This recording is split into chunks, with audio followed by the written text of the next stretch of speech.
Hi there, welcome back to another podcast of Your Mind in Sport. My name is Gary Lavery, and here is a slight peek from what you can expect from this episode. Did you prepare well? Did you control the controllables? Did you focus in the right way? Did you execute your skills to the very best of your ability under pressure? This is a fantastic interview with somebody who I hold the utmost respect for, and I see him as a role model who has added obscene value into my life. Our guest today is a chartered psychologist, speaker, author and high performance consultant. During a sparkling 30+ year career, he has coached CEOs, Olympic gold medalists, performance actors and university academics. He was the Great Britain team headquarters psychologist at 3 Olympic Games and worked with the England cricket team for 17 years. He has worked in the corporate world as a performance psychologist since the late 1990s, delivering development programs in high performance leadership, team effectiveness, cultural change and resilience. He has consulted with a wide range of companies in Europe, the USA, the Middle East and Asia, and he is also the author of 8 books. Today, it gives me great pleasure to welcome onto the Your Mind in Sport podcast, Dr. Steve Bull. Steve, thanks for joining me today. Thank you, Gary. It's a real pleasure to be here, and thanks for the introduction. That's all right. Thank you very much for being here, like I say. So, Steve, just with regards to the people who listen to this podcast, just tell me your backstory that took you into the world of sports psychology. Yeah, I'll have to give you a shortened version of the backstory because it's quite a long one. Because I'm one of those people who are old enough to have started my career in sports psychology really before it was an established career, if you like. So I actually started my professional life studying physical education at university, became a PE teacher, which is what most people like myself back in those days. If you were sporty inclined, but you were not going to make it as a professional athlete, there weren't many opportunities in professional coaching back in. All of us sort of gravitated in. Sports psychology certainly didn't exist when I went to university in the late 1970s. So I taught PE for a couple of years and then kind of got a little bit of an itch to do more study. So I managed to secure a place on a postgraduate in Canada. I spent a summer in North America working on a summer camp whilst I was at university as an undergraduate, was keen to get back. So I arrived at Queen's University in Canada in 1984, not really knowing what part of sports science I was going to specialise in.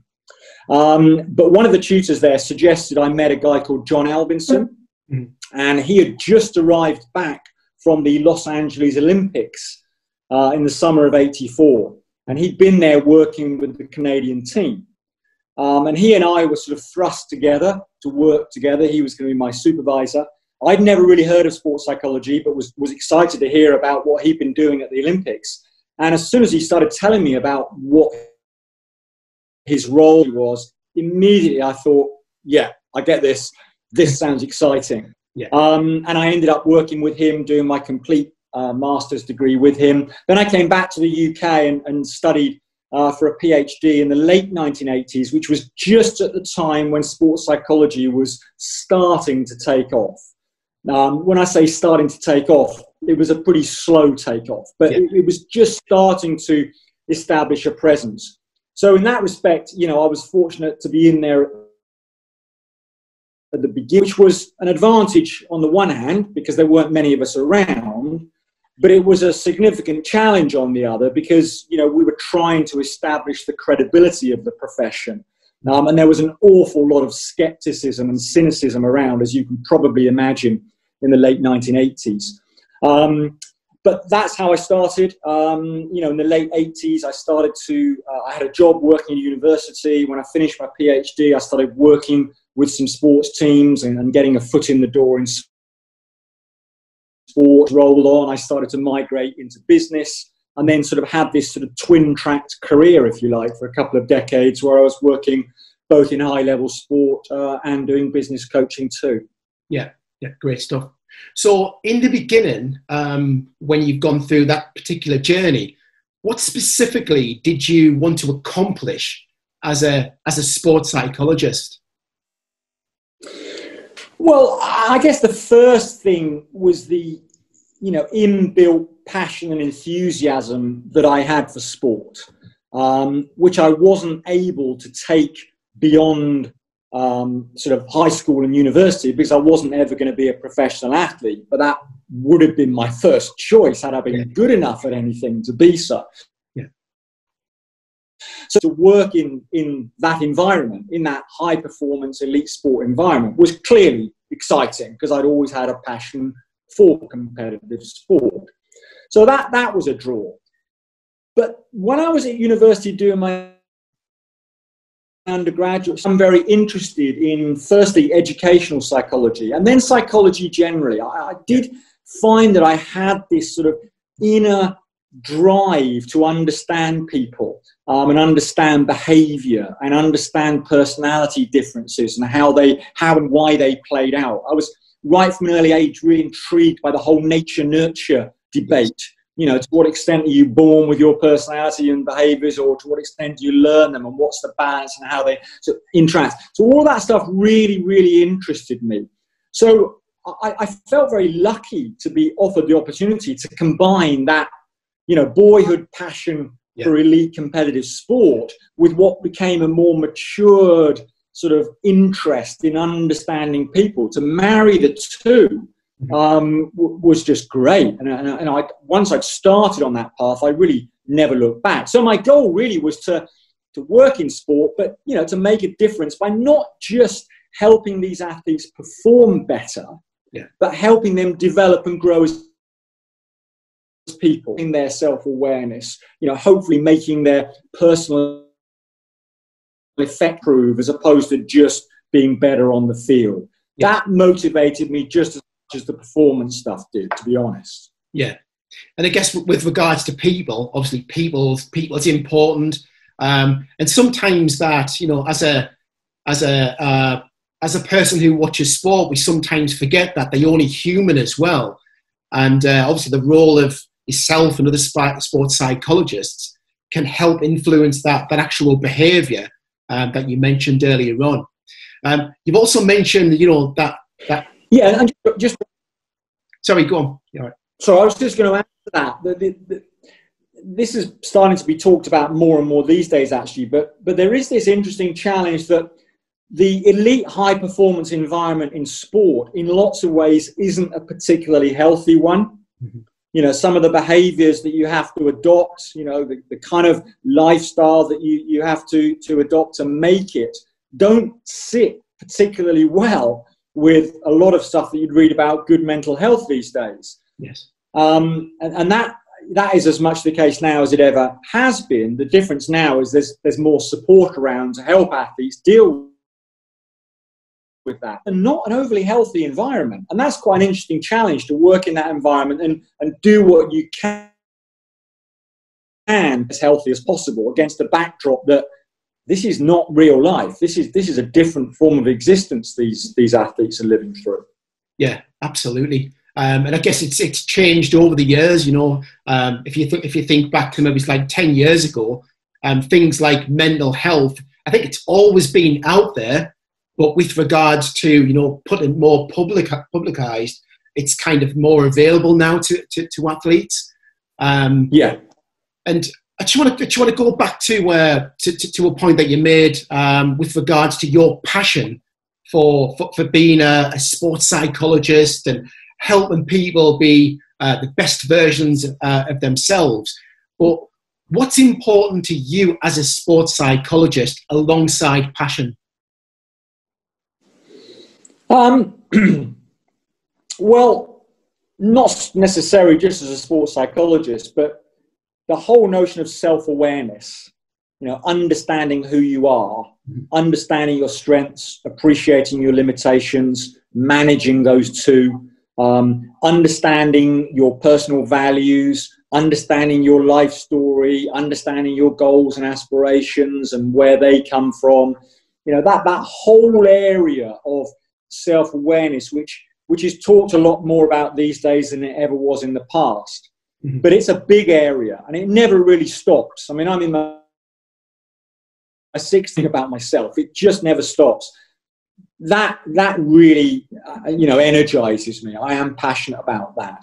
And to try and give other people that passion and give other people that hunger to do the work they need to do to understand themselves and then develop themselves. That's very exciting to me. And that's just as exciting as all of the fun stuff around competitive sport and the whole winning-losing thing.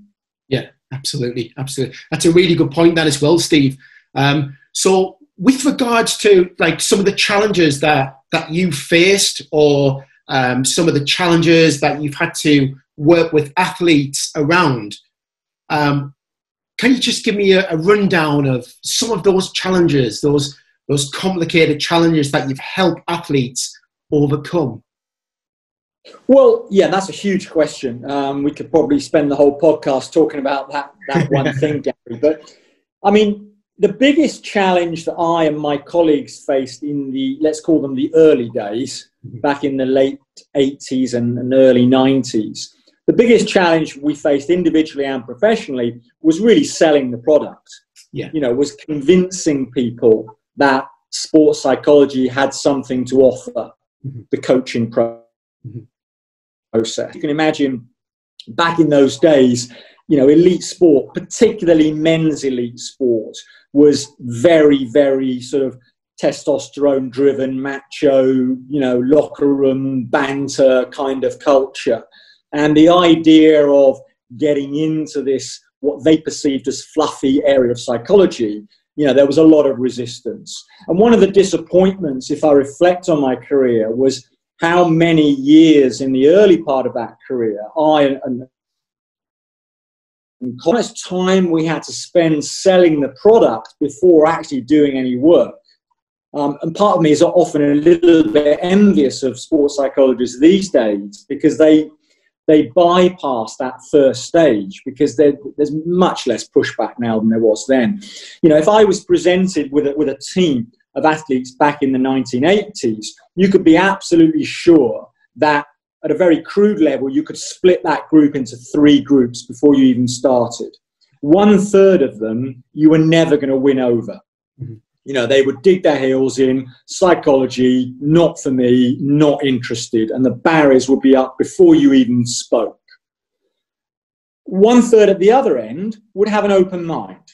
You know, you hadn't got them, but, you know, they were probably positively inclined and were thinking, yeah, I'm quite interested in this, wow. And then you've got the middle third who were sort of sitting back with their arms folded saying, okay, come on, convince me. I might go with you, but I might not. It just depends on what you've got to offer. So always confronted with those 3 groups in the same room and trying to pitch your session to meet the requirements of all of those 3 groups was actually tough. Mm-hmm. And that was an ongoing challenge. And it was so frustrating that we had to spend so much time helping people get over those initial barriers. Once you've got the buy-in, then you can start working. Mm-hmm. So that was a challenge early on. Yeah. The second challenge that came, and this is another part of professional life where I'm just ever so slightly envious of was the time that we were granted in front of the athletes. Because by today's standards, the time that we had, the face time, if I can call it that, was just minute compared with these days. Yeah. You know, my first international team was 20 days per year. Now, these days, if you're going to work with an international team, you might be on 200 days a year, or you might even be working full time with them or with a professional team. So to think about what would you do with 20 days in a year and you've got these hurdles and barriers to get over firstly, that was challenging. The first big contract, and I emphasise the word big, that I got with the England and Wales Cricket Board was a contract to work with the England men's senior team. In those days, the Lions, as they're now called, were called the A team. So there was the senior team, the A team, and the England under contract to work with all three of those teams, for which I was given 60 days. Now, at the time, that was a big contract, and I was excited by that. I got sent out, and colleagues were saying, "Wow, you got 60 days with this organisation. That's fantastic." Now you think 60 days to work with three different teams, you'd almost not bother. I say that facetiously. You know what I mean. So the second challenge, having got over all the barriers and obstacles, was then how are you going to maximise this limit you've got? That obviously became less as time went on, and then you got more and more days available. The other thing I'd probably highlight is because a huge chunk of my professional sports side career was working at the top level, with professional athletes, with international athletes who travelled a lot. And the sport that I spent, 20 years or so working in, cricket, when you look at how much time away from home both the players and the coaches spent, often they were away from home for more than 200 nights a year. I've worked with some coaches and players who slept in their own bed at home no more than 50 nights in a year. That presents challenges. So not away with the team as I sometimes did. You're helping them with the performance stuff that they're dealing with. They're walking out to bat in front of 20, 30, 50,000 spectators. That come with that. But then off the field, you're also spending quite a lot of time helping them deal with the challenges of being away from home. A lot of players are at an age where they've got young children at home. And that was an ongoing challenge which you didn't know about in the papers, and it certainly wasn't what people thought of when they thought of sports psychology. But that was something I spent a lot of time working on with a good number of the players. Yeah. Yeah, I mean, I'm just going to go back to a point that you made early on, which was absolutely box office, where you kind of saying that there is a belief out there that sports psychology isn't for me, wouldn't work for me, but then you've also got other players at the other end of the spectrum who absolutely are on board with sports psychology. They read books, they listen to seminars, etc. And with regards to that middle ground, how would you, because I know there's going to be a few sports coaches listening to this, but how can you bring that middle ground sports performer who kind of doesn't believe it will work for me to, it might work for me?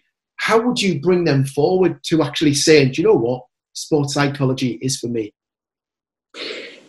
Yeah, well, there's two or three immediate answers I give to that, Gary. The first one is probably quite predictable, because this is a line that I was taught in the mid-'80s when I first trained as a sports psychologist, and it's still used today. And it's got just as much currency today as it had back then. And the line is this. You would say to an athlete, how important do you think the mental side of performance is? And you will struggle to find any athlete that is going to answer that question by saying, not very important.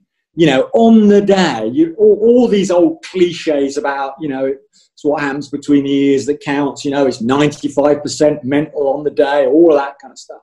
So inevitably, they're going to say, the mental side of the game is really, really important. And then, of course, what's coming next. You follow that up with the question, okay, what proportion of your training and preparation time do you devote to mental training and mental preparation? Yeah. And generally the answer is not much.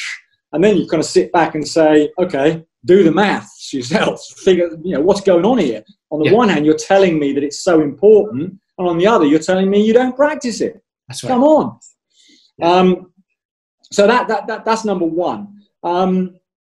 Number two, and this is a strategy that I used a lot in my career, particularly with the skeptics, was to try and get their buy-in, not through my words, but the words of someone they respected. So I spent my entire career collecting quotes from successful athletes, and using those quotes. Forget theory and textbooks and what the researchers say. Athletes are not interested in that. They're interested in a gold medalist saying, I use this stuff, it works, have a go. That's worth 15 textbooks and 10 years of research. I'm not saying that 10 years of research is important, but it's not the way to sell it to athletes. Mm-hmm. So I would read loads of sports autobiographies. I would read the newspaper and cut out clippings in the old days or type them in more recently. I had a compendium of quotes. If you read any of my books, you'll see quote after quote after quote. That's the most effective way for me of getting athletes. And then the third thing I'd probably say, and this is now sort of stepping into the art of coaching. You need to be good at picking your moment. You've got to be really good at preparing for and then spotting what we would call a coachable moment. And this is something that I wish I'd learned much earlier in my career. I got better and better at this as I got older. But if I look back on my experience of working in all sorts of different sports, it tended not to be the formal presentation or team meeting that would recruit an athlete's interest. It would be the informal chat over a coffee, or walking from the field back to the locker room, or sitting on the team bus on the way back to the hotel. So I got really good at thinking a lot about those coachable moments and being on the lookout for them, because sometimes it was a 30-second window. You can just drop some little seed of thought to get them to go away and think, yeah, actually, that makes sense. I'll try that. And it tends to happen in those informal moments. Yeah. But you've got to be good at spotting them. You then got to be ready to pounce. I mean, I've often said this to people. If I reflect back on my career, I would spend 3 days thinking about what was going to be a 2-minute coachable moment. Yeah. 3 days thinking about, right, what will my first line be? What will my follow-up line be? What will the punchline be at the end? How am I going to make this as simple and concrete and practical as I can? Drop this in. Is it walking from the field back to the locker room? Is it over a coffee back at the hotel? Is it maybe having a beer before dinner and just sort of utilizing that moment? Choosing those moments and having minutes prepared. That was a big thing for me. Yeah. And to be honest, I'm a big believer as well in small change, big difference. Like you said, just identifying those kind of 1% coaching opportunities to give the athlete, give the player some valuable information. And I guess, it's not just about at the professional level, but also at grassroots as well. And my belief is that sports coaches, sports leaders need to be more mindful of what actually goes on behind the eyes with their player. Because at the end of the day, if a player has talent, the 1%ers of bits of advice can actually help them move forward and completely think out of a different mindset. So that's absolutely bingo what you've just said, Steve. Yeah, I totally agree. And to build on that and reinforce your point, Gary, if I go right back to the beginning of my career, I'm sure that I'm trying to give too much, of overcomplicating things. I'd come from a quite academic environment. I'd done a PhD, read books galore, done research, been pilloried by my peers when you're presenting your research at conferences. When you get into that academic mindset, which is a complex mindset, it's all about theories and paradigms. And when I first started working in top-level sport, on reflection, I think I was consciously trying to simplify things, but nowhere near as much as I should have been. Mm-hmm. And ultimately, it was almost as the more experienced I got, the less content I gave. Yeah. But it's about choosing those 1% nuggets. Yeah. You know, you might have 100 different nuggets to choose from. The skill is just in choosing the one that's going to work. But that one thing that you do choose might be incredibly simple. And I can remember people saying to me back in the 1990s, paper article, where an athlete has said, oh yeah, I worked with Steve Bull and he suggested I did this.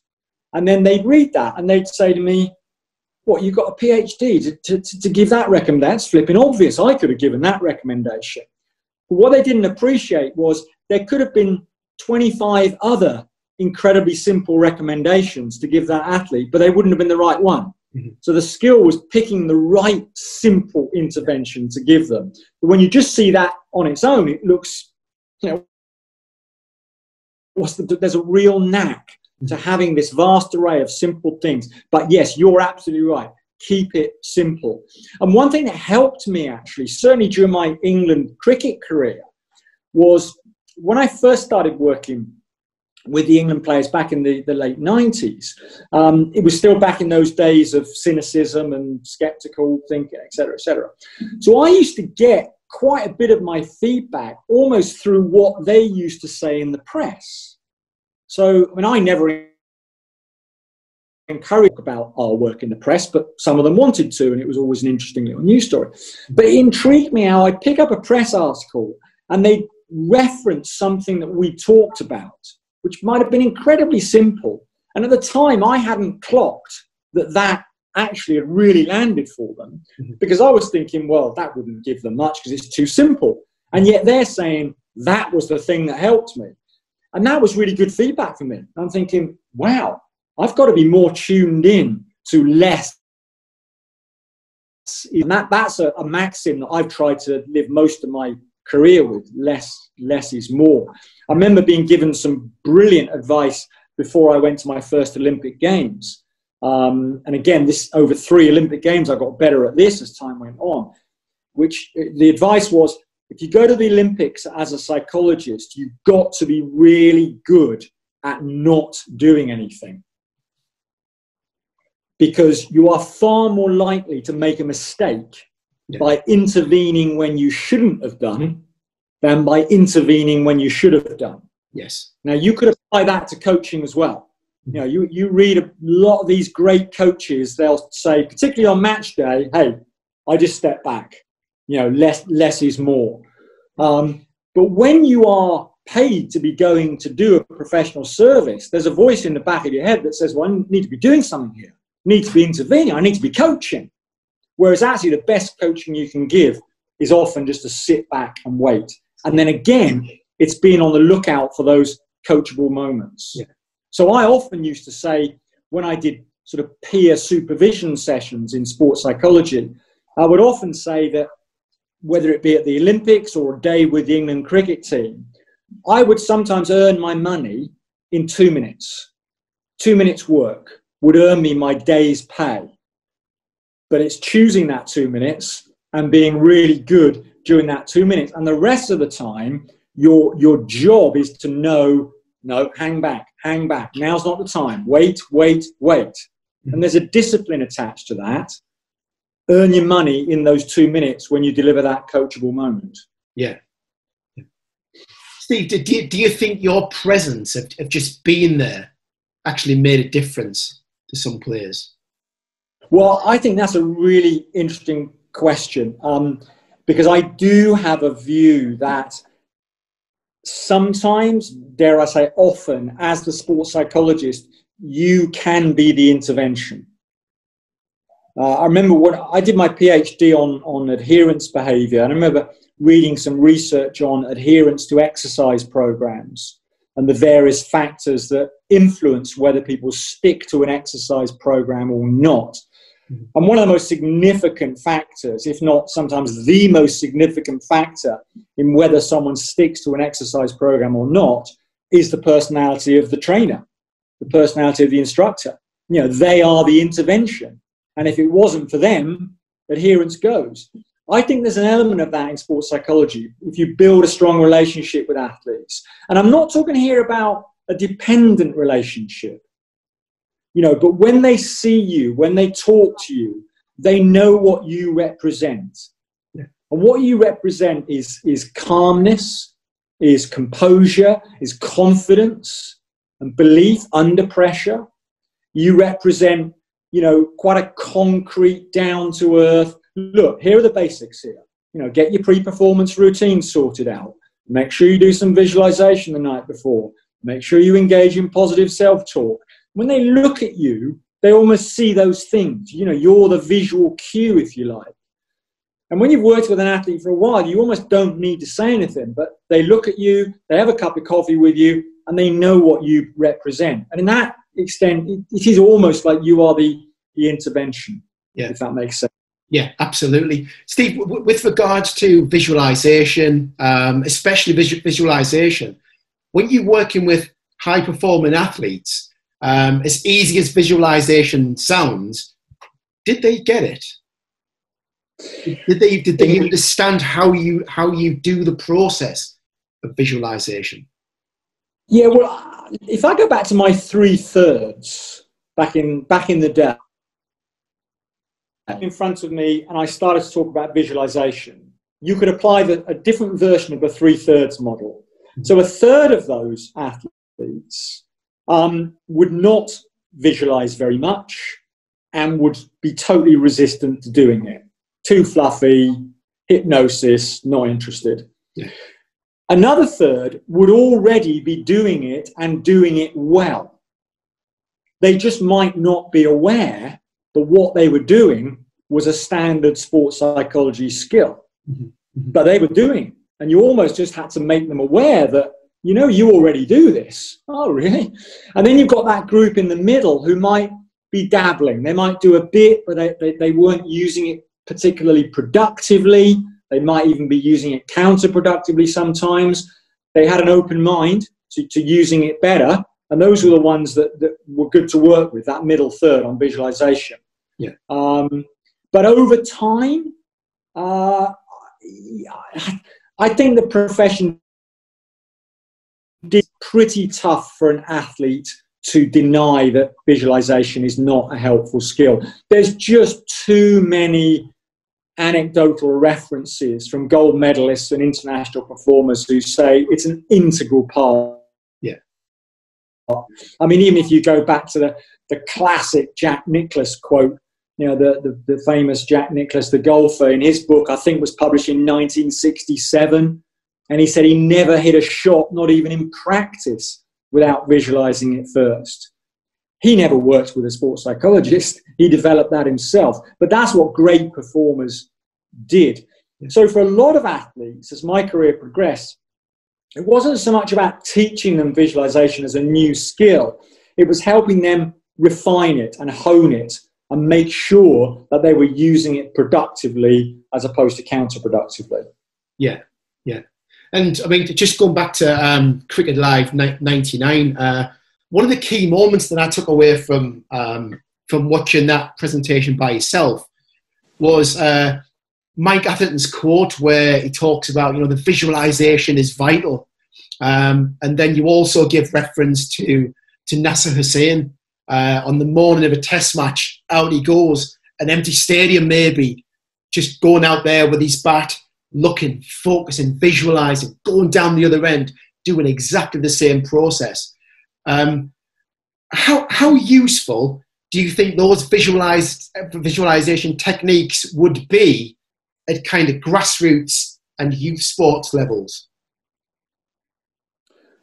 Oh, incredibly useful. But, you know, probably in a more simplified manner.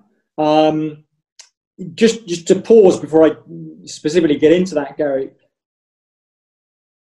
I still remember to this day the first one-to-one session I had with Nasser Hussain. It was in the West Indies in 1997, I think, end of 1997, the West Indies tour. I remember having one of these informal chats with him by the pool and talking about visualization. And he was already doing it, but what we talked about was honing it and refining it, and almost talking to me about visualization was almost sort of giving him I wouldn't say permission, but license. Say, oh, what I do here, actually, yeah, this is a bona fide thing. This is not just NASA being a bit quirky. This is what elite athletes do, and I gave him that. And you're right, along with a number of other players, out into the middle the day before a match with their bat, maybe their gloves, standing at each end, watching, visualizing the bowler come in, go to the other end, do the same. I mean, I've just got so many quotes from players. Yeah. It's way down to the grassroots level. I would say a Saturday afternoon club player could benefit from doing some visualization. And there's a couple of reasons I'd say that. Number one, everyone visualizes. This is something I often say in team sessions. When someone says, oh, I don't visualize, yes, you do. When you think, you either think in words or pictures, usually both. But for someone to say, when I think about Saturday's match coming up, are you telling me you don't create any sense of a mental image in your mind? When I say, what happened last Saturday afternoon? How did you get out? Are you telling me you have no picture of how they have? So everyone visualizes it. The problem with the club player, I think, is that when they utilize visualization, they're more often utilizing it counterproductively. So instead of remembering that great cover drive they made for 4 to get their 50, they're remembering how they played and missed outside off stump 4 times, or got bowled, or snicked one, to second slip and got out. And it's those negative memories that stay with them, and those are the ones that they replay. And the great ones, they forget. And what we need to do is flip that. And I think that's just as it is for a professional.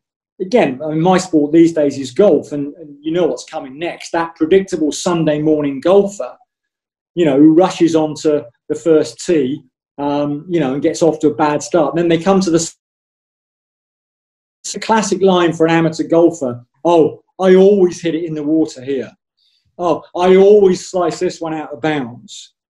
And when they say that, they're visualizing that. And it just makes me giggle. You're just setting yourself up to do it again. So even at that level, just flip that visualization. You've got to get better at remembering 3-4 weeks ago when you hit it straight. That's the one to visualize again and again and again and again. Yeah. But club players don't do that naturally. And they need to work at that, and it's a skill.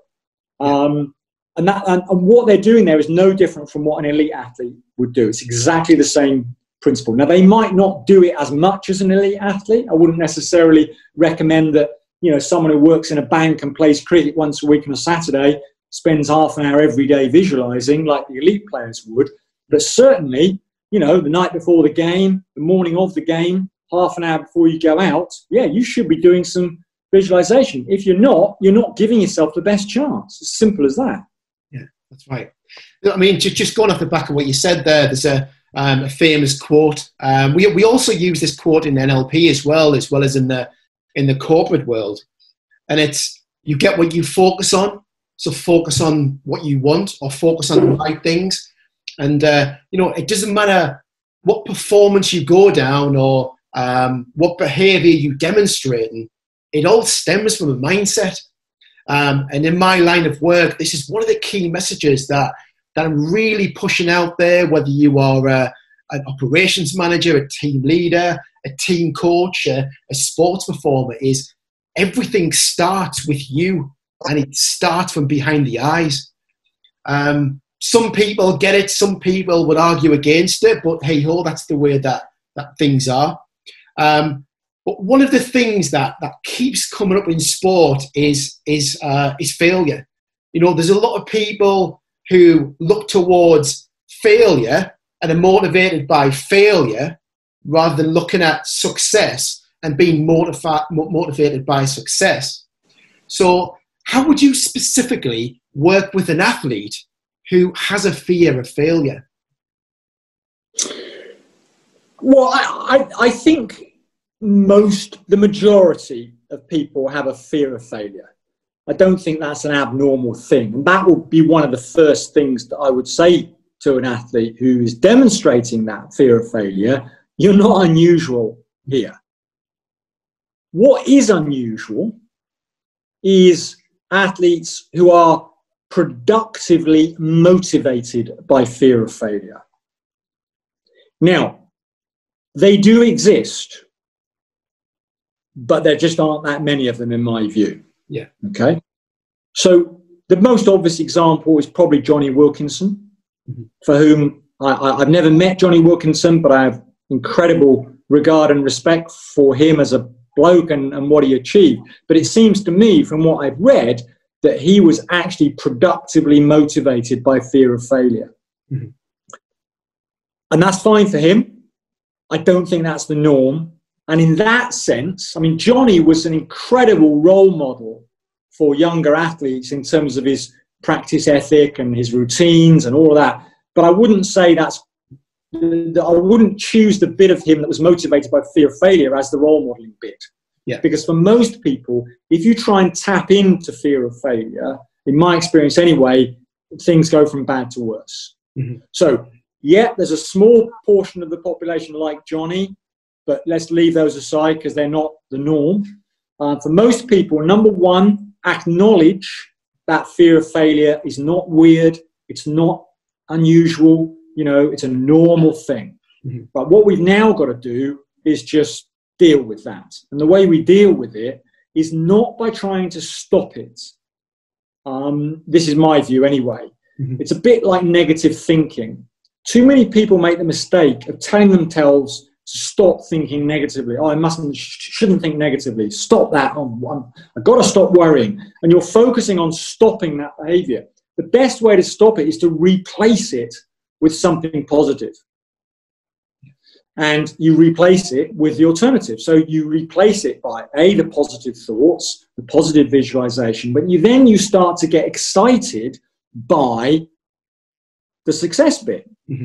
Mm-hmm. Now, you've got to qualify what you mean by success. And I am a great believer in measuring success around processes rather than outcomes. Mm-hmm. So I would always say to an athlete, success should not, from a psychological point of view, should not be measured by the outcome, i.e. whether you win or lose. Yeah. Success is, did you adhere to your processes? You know, did you prepare well? Did you control the controllables?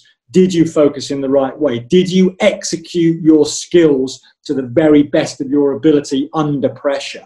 If you did all of those things well, that was a successful day. You might not have got the outcome that you wanted, but as a performance, that was a success. Now, a lot of people find it hard to get into that mindset, but that's what I would always be working towards. Yeah. So, and again, in terms of replacing the fear of failure, failure is not a controllable. You don't know what everyone else is going to do, so you can't control it. And we know what happens when you focus on things that are outside your control. Two things happen, and neither of them is good. Anxiety goes up and confidence goes down. Mm-hmm. You know, because you're thinking about something that's outside your control, you're going to worry. Outside your control, you're less confident. So we flip that by focusing on what you can control. Mm-hmm. Can't control the outcome of the event. You can control your processes. Yeah, I can do that. I can prepare. I can visualize. I can focus on my little bits of technique that I need to. You know, I can choose a positive mindset. So when you're focusing on controllables, you're reversing those two things that happened previously. Your anxiety now comes down and your confidence goes up. Yeah, I can do that. So why am I worried? Yeah, I can do that. So let's be confident. Mm-hmm. That's how I always approach it. But it is very much about teaching people to focus on processes. And often I'll get people to listen to athletes who are interviewed after a successful performance. Mm-hmm. And it always fills me with joy when I hear an athlete say, in answer to the question, well, what were you thinking about? And their answer is, I was just focusing on my processes. Yeah. That just fills my heart with joy because that's getting it right. Yeah, brilliant, excellent, Steve. And just kind of staying on the grassroots and youth sports, because I kind of mentioned this earlier on as well. If you had to create a mental skills program aimed at grassroots and youth sports levels, what specifically would you include and why? When you say youth, what age are you talking about, Gary? Yeah, so maybe up to 18-year-old. When you say up to, because the reason I'm asking this is, for me, the psychology intervention for 11, 12, 13, 14-year-olds is quite different from what I might do with 16, 17, 18-year-olds. Right. So if we specifically just focus on the grassroots element, so kids who are like, 11 to 14 years old, if you had to build a mental skills coaching program, what specifically would you include in that one? Yeah, well, for 11 to 14, for me, there's 2 or 3 things that are key. And there aren't going to be any surprises here. Mm-hmm. The first thing is that any program that I would write would prioritize, beyond anything else, enjoyment of the sport and, might I say, enjoyment of competition. And they're 2 slightly different but related things. It's one thing to just enjoy playing the sport, and that's great. Mm-hmm. But if you want to go on, you want to, continue to develop as a performer, you've got to love competition. And so I would be structuring practices which enhance that love of competition. Mm-hmm. And I would be rewarding athletes of that age on how they demonstrated an enjoyment of competition as opposed to an enjoyment of winning. Mm-hmm. And that's not to say I don't want them to want to win, but I want them to enjoy competition more. Yeah. So presented with a choice, would you rather have an easy match and win, or would you rather have a really tough, challenging, competitive encounter but come out losing? I want them to choose number 2. Yeah. I want them to choose that I want them to have that competitive fire, that love of competition. And what will come from that is not to be frightened. Almost embrace the worry and anxiety that comes with it, because they're just enjoying it so much. Yeah. So that will be number 1. Enjoy the sport, enjoy the competition. Mm-hmm. Number 2, I think at that age they can start the process, albeit quite gently, of understanding themselves in relation to their strengths. So even at 12, 13, 14, individual differences are going to be quite apparent. Mm-hmm. So I would be wanting to help those individuals understand those differences, appreciate them, not worry about the fact that they're not quite so good at this over here, and focus more on, but you're really good at this, and start to build their game around what based approach to coaching. Yeah. And I don't think we've done enough of that. And certainly, if I can just digress for a moment, when I was first introduced to coaching in the early 1980s, it was through cricket when I did my old-fashioned coaching awards. In the early 80s, we had it drummed into us that coaching, and I can still hear these words in my ears, when it drummed into us that coaching was about spotting, correcting weaknesses. And good coaches were great at spotting faults and correcting weaknesses. And isn't it interesting how that's completely changed, 30, 40 years later? I think now good coaching, it's not about ignoring those weaknesses. You can't ignore them, but it's more about helping athletes figure out where their strengths are and building a game around that. And I think that can start quite early. Yeah. And because in sport nowadays we have a much more open mind to, you look at the way we play cricket now compared with how we did 30 or 40 years ago. Yeah. It's almost an unrecognizable sport. The shots that the players play now, they wouldn't have been allowed in the old days. So create an environment where players can explore that with freedom and not be judged, allowing them to fail. Well, have a go. See whether you're any good at this. Enjoy it. Might not work. That's okay. You're 13 years old. We'll try something else next week. Yeah. That kind of thing. Yeah. So that'll be number 2. And then the third thing that I would probably gently start to introduce is what I might loosely describe as good performance habits, good performance behaviors. So at the age of 12, 13, 14, and this will sound very obvious, but it's teaching them things like the game doesn't start when the whistle goes. Your game starts the night before. Have an early night, get a good night's sleep, have a good breakfast, make sure you've got all your kit packed the night before so you're not running around, forgetting stuff, or make sure you take a spare pair of laces in case your lace breaks when you do your boot up.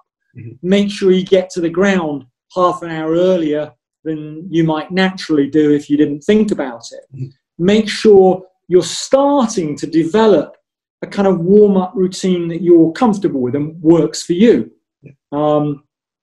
If we come back to the elite level in cricket, it always interested me how different the England players were in terms of the batters in particular, in terms of what they wanted on the morning of a game. Some wanted a full-out, full-on net. Others just wanted throwdowns against the boundary barriers. And that's fine. But what we did in that environment eventually was create a performance environments where it was up to them what they did. They had to do what they needed to do to get into the right mindset. Well, that process can start quite early. So what do you like to do, on the day of a game? Do you want to do this? Do you want to do that? Does this work for you? Yeah. So instituting, a set of performance habits that they're comfortable with and they get used to, and they start to appreciate that, this stuff really is part of the overall performance. Yeah. That'll probably be the third chunk that I'd write into the program. Yeah, very interesting. And the reason why I asked that question in the first place, Steve, was because, if we catch young athletes at 12 to 14 years old, and we educate them, we help them learn new strategies, new beliefs, that's going to help that child actually improve in sport, but also it's going to help them in their personal life as well. 12 to 14 years old, exams is coming up, the pressure of exams, and I just think that there's so much we can do with a young athlete, whether it comes from someone like myself who's passionately obsessed with sports psychology and NLP and helping people make a difference, or if it comes from the sports coaches themselves, because sports coaches, the majority of them are actually volunteer. They volunteer their service, so time's a big thing. And I was just really keen to hear from somebody like yourself how you would address that particular age bracket. How would there be anything different that you would look to cement in place, maybe for 16 to 18-year-olds, Steve? Well, I think what would start to come in for me in that 16 to 18 age group is a more structured approach to mental preparation. Mm-hmm. So that would be the age that I'd be teaching them about visualization and the importance of it. And at that age, if they're serious about their sport, that needs to be part of what they do. Yeah. I'd also be getting into much more detail with that age group around things like pre-performance routines. So let's figure out what routines are going to work for you. It doesn't matter what the sport is, what pre-performance routines do you need to practice and become habitualized. I'll be working on that. Be having some conversations around goal setting with them. Yeah. But appreciating that everyone's very different. Some athletes are not particularly goal inclined. That's okay. But even with those who don't want to think too far ahead, I'd still want them to be thinking or answering the question, right, what am I trying to achieve in tomorrow's practice session? Mm-hmm. Mm-hmm. What are my goals? Because I can't sustain an argument that says it's okay for a 17-year-old to just be rocking up to practice without any degree of focus and structure and goals. So even if it's a couple of small things, so we want you to feel good at the end of tomorrow's practice.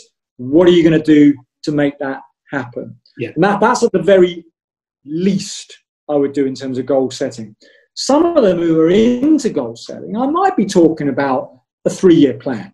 Okay, so your plan then is to get a place at university, play for the university team, and then do this and then do that. Okay, let's let's just map out a few things that you need to be doing now, not just sport, but life in general. Let's talk about how you organize your week and how you balance the pressures of study and, sport and all these other things. I think 17-year-olds are capable of that kind of conversation, but I wouldn't force that if they don't want to think too far ahead. But so my sense then is that 16 to 18 age group, you're just getting a little bit more structured and a little bit more concrete in terms of what you might call mental training.